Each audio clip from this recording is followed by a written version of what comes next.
নিন্দুকেরা বলে, আমি বলি না যে বালুর ট্রাক সরাইতে পারেনি। একজন ব্যক্তিকে চাকরি ফেরত দেবে, এই জন্য বাংলাদেশের সংবিধান সংশোধনী হয়েছে।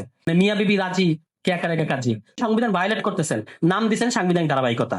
শাহাবুদ্দিন প্রধান বিচারপতি, তাকে যে তত্ত্বাবধায়ক সরকার প্রধান বানাবেন, এটা তো সংবিধানে কোথাও নাই। তো তখন তোফায়েল আমাদের একটা বিখ্যাত উক্তি আছে, আমরা সবাই একমত হয়েছি, সমস্যা কি?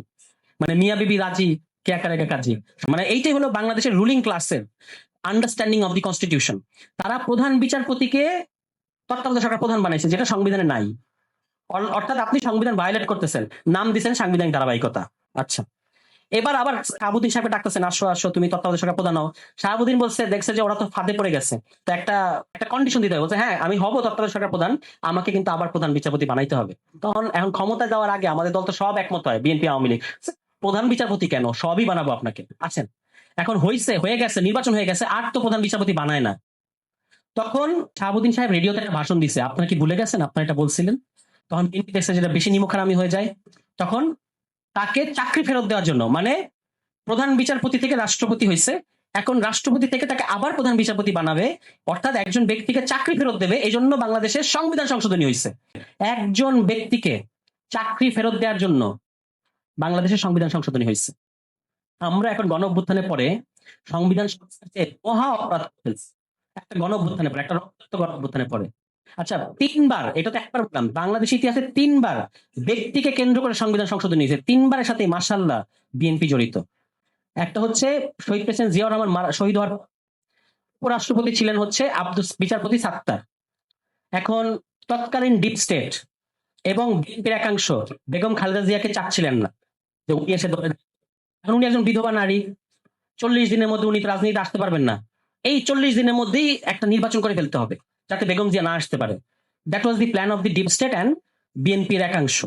তখন তারা আব্দুল সাত্তার 80 বছর টুরথুরা পত্রিকায় তাকে হাল্ক বানাই দিছে, যে এই আমাদের হাল্ক, তাকে রাষ্ট্রপতি লাগবে। এখন কথা হচ্ছে, হাল্ক যে বানাইছেন, উনি উপরাষ্ট্রপতি পদে থেকে রাষ্ট্রপতি হওয়ার কোনো বিধান আমাদের ছিল না, কিন্তু তাকে উপরাষ্ট্রপতি পদে থেকে রাষ্ট্রপতি নির্বাচন করার এখতিয়ার দেওয়ার জন্য বাংলাদেশের সংবিধান সংশোধনী হয়েছে।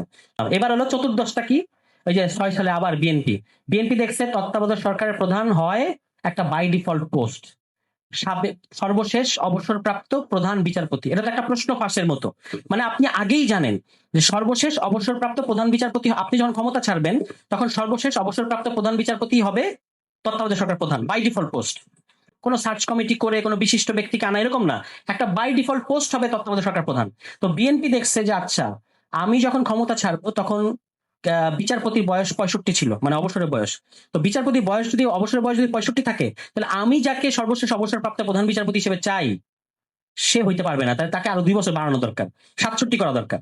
তখন ওই যে কে এম হাসান, তাদের দলের আন্তর্জাতিক সম্পাদক, এখন শিক্ষা সম্পাদককে বসাইছে না ঢাকা বিশ্ববিদ্যালয়ে, তখন দলের আন্তর্জাতিক সম্পাদক, ভালো লোক বাট দলীয় লোক আর কি, তাকে তত্ত্বাবধায়ক সরকার প্রধান পাওয়ার জন্য তারা বিচারপতি অবসরের বয়স 65 থেকে 67 করলো, 14th অ্যামেন্ডমেন্ট। এই যে এগেইন ব্যক্তিকে কেন্দ্র করে অ্যামেন্ডমেন্ট, এবং সেটার ফলে কি হয়েছে, আওয়ামী লীগ বলছে লগি বৈঠা, শেখ হাসিনা এরকম, আমি তখন ছোটবেলা টিভি দেখি, আমার একেবারে মনে আছে যে সবাই লগি বৈঠা নিয়ে সব করে ঢাকা শহরে আসেন।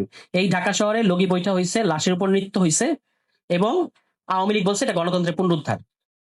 আর বিএনপি যখন 13 সালে তত্ত্বাবধায়ক সরকারের দাবিতে আন্দোলন করলো, ওটা ছিল জ্বালাও পোড়াও। ঠিক আছে, তো বিএনপির তো এই ন্যারেটিভের ইয়ে নাই। এখনো যখন আমরা এইসব দাবি জানাই, আমরা তো নাশকতা করতেছি এরকম বলে তারা। সামান্য একটা সংশোধনী, এর ফলে লগি বৈঠা হইলো এবং 1-11 আসলো। আওয়ামী লীগ বললো এটা আমাদের আন্দোলনের ফসল, এই 1-11টা, এবং সে 1-11-র সাথে অ্যাডজাস্টমেন্ট করে, এবং এটা সত্য। মানে তাদের সাথে ইন্ডিয়ার যে সেটেলমেন্ট, পরবর্তীতে প্রণব মুখার্জি লিখলেন, এখন আরো অনেক গবেষণা হচ্ছে, কথাগুলো বেরো আসতেছে, 88% ওই 8 সালের ভোটার টার্ন আউট কত ছিল, 88%। দয়া করে 90% করে না, 99% করে নাই আর কি। এই তো ওইটার অ্যারেঞ্জমেন্টের মধ্যে দিয়ে আওয়ামী লীগ ক্ষমতায় আসলো, এবং মানে ফলে কি হলো, আপনি একটা সংশোধনী করছেন বিএনপি, এটার ভিকটিম কে হইছে, বিএনপি হইছে। মানে 1-11 হইছে, আওয়ামী লীগ আসছে, 14 বছর 17 বছর বিএনপি, ওই যে নিন্দুকেরা বলে, আমি বলি না যে বালুর ট্রাক সরাইতে পারেনি, বলে না এটা অনেকে খারাপ যারা, এটা বলা ঠিক না। বালুর ট্রাক সরাতে পারেনি তো কি সমস্যা হয়েছে?